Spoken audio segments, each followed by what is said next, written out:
In this video, you'll see how to make this beaded flower ring out of Swarovski bicones, Swarovski daisy spacers, and Miyuki Delica Seed Beads.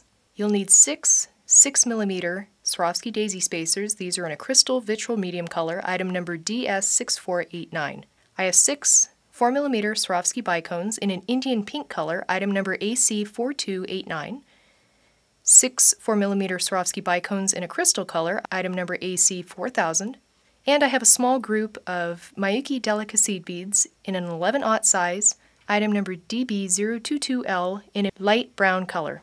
Your stringing material for this project will be Supplemax, which is item number BC170, and to finish, you'll need a pair of side cutters.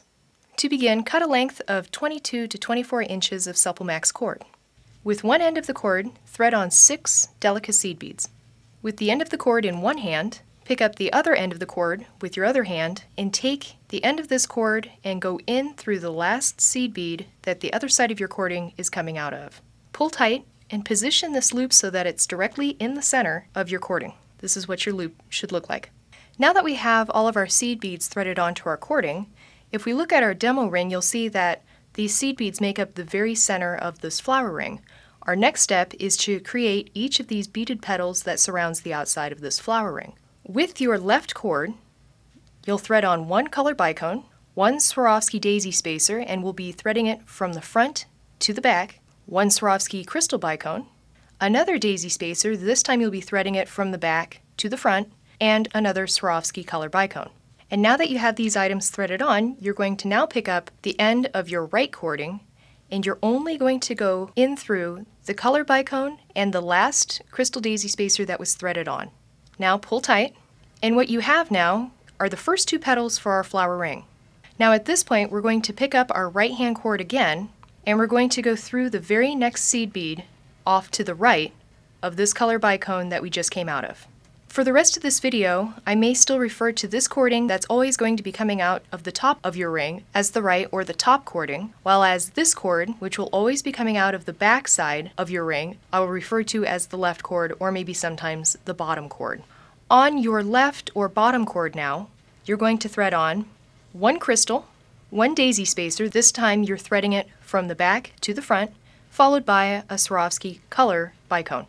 And now, just like you did in the previous step, you're going to pick up your right hand cord again, or your top cord, and you're only going to go back through the Swarovski color bicone and the daisy spacer. Then with your ends of your cording, pull tight, and you'll notice now that we have 3 petals. Again, just like before, you're going to go through the next seed bead with your right or top cord, and then you'll thread on another clear Swarovski crystal, a Swarovski daisy spacer, and remember you're going to be threading from the back to the front, followed by a Swarovski color bicone. You'll repeat this step 3 more times, and then I'll show you how to finish the top of your flower ring. So now after repeating that pattern 3 times, we have 6 petals on our flower ring. Our top or right cording is coming out of the top of our ring, and our left or our bottom cording is coming out of the bottom of the ring.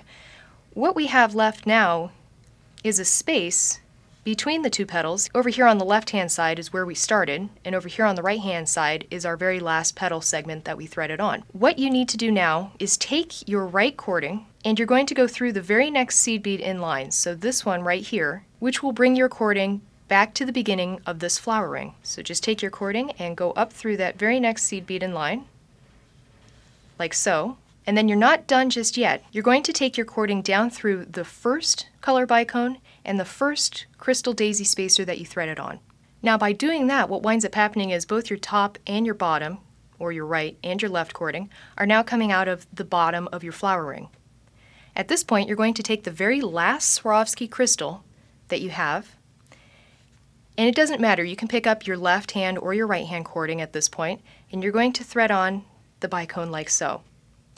Now with the other side of your cording, you're going to go in the side of the bicone that your cording came out of. Now after we've pulled the cording tight, what happens is if we look at the bottom side of the top of our ring, you're going to see 6 of these crystal bicones, and then if we flip the top of our ring over, you're going to see that this matches up perfectly with our demo ring. Now both of our cording is coming out of the back of this ring. What we want to do is take our right hand cording, you're going to go down through these next 3 bicones. With your left hand cording, you're going to go through these next 3 bicones over on the left side, meaning that Again, just like you came out of this bicone with both cording, you're going to come out of this bicone directly underneath the one that you came out of with both cording as well. Now after I got through threading my cording through each side of these bicones, you'll notice that everything really tightens up once you go through this bottom bicone. Once again, double check to make sure that everything looks good down here on the bottom and everything looks good up here on the top.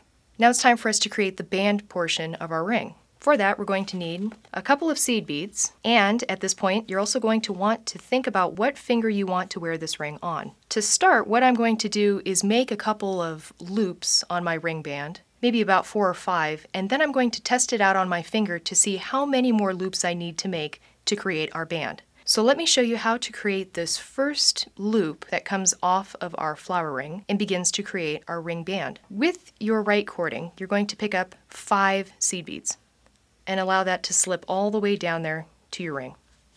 With your left cording, do the same, pick up 5 seed beads.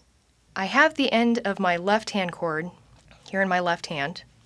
Now with my right cord, I'm going to thread back into the last seed bead that was threaded onto my left cording. And now if you look closely, you notice that our left hand cording is coming out of this seed bead right here.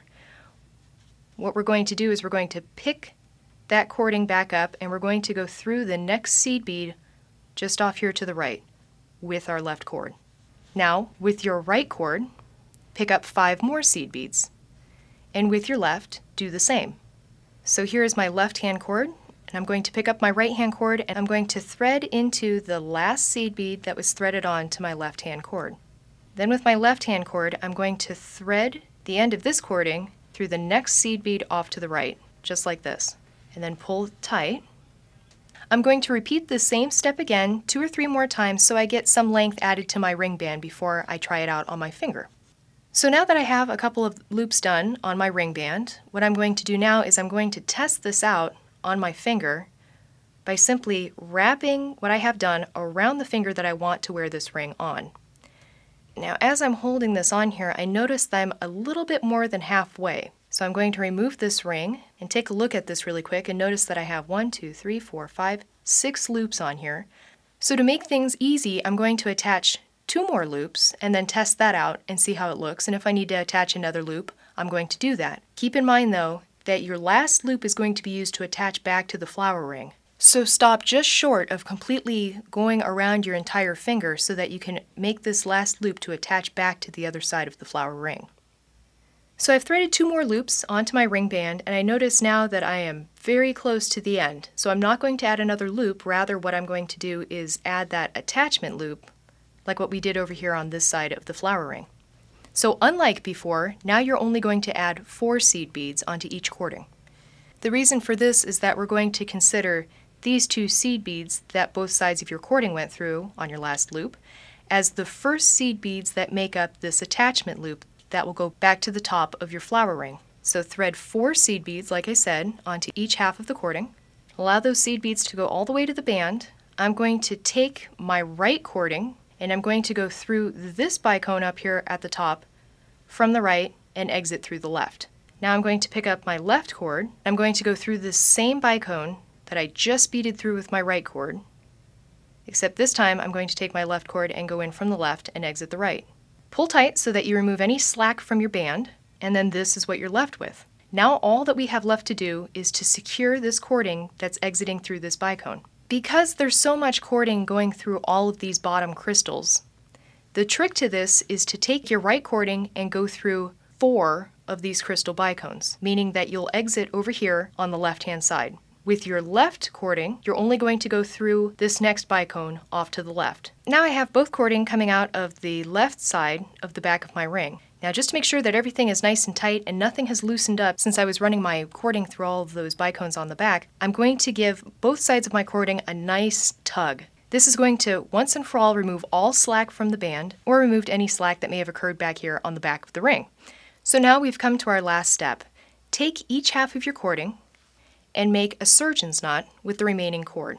So now our knot down here is completely tight. What I like to do is snip off a bit of cording, not so it's right next to the knot, but so there's a little bit of a tail remaining. Right here I have just about 1/8 of an inch of cording sticking out from the knot. The reason behind this is that I don't want to cut the cording so short that it has the possibility of backing out of the knot. I want to have a little bit of a tail there. However, I don't want to have so much of a tail that it irritates my finger as I'm wearing this ring. So, to test things out, before I cut the other cording, I'm going to slide this ring on and just move it around just a tiny bit to see if I can feel the tail on that one cording end. And I don't. So that's a good sign. So I'm going to slide this ring back off one more time, and I'm going to take my side cutters and I'm going to cut the other side of my cording off approximately at the same distance I did that first cording tail. And then once again, I'm going to slide the ring back onto my finger and test it out. So far, so good. And so there you have it. You've made a wonderful flower ring out of Swarovski crystal bicones, Swarovski crystal daisy spacers, and Miyuki Delica Seed Beads. This is a wonderful project to wear for the summer, and if you modify the band down here, you could potentially make this a toe ring as well.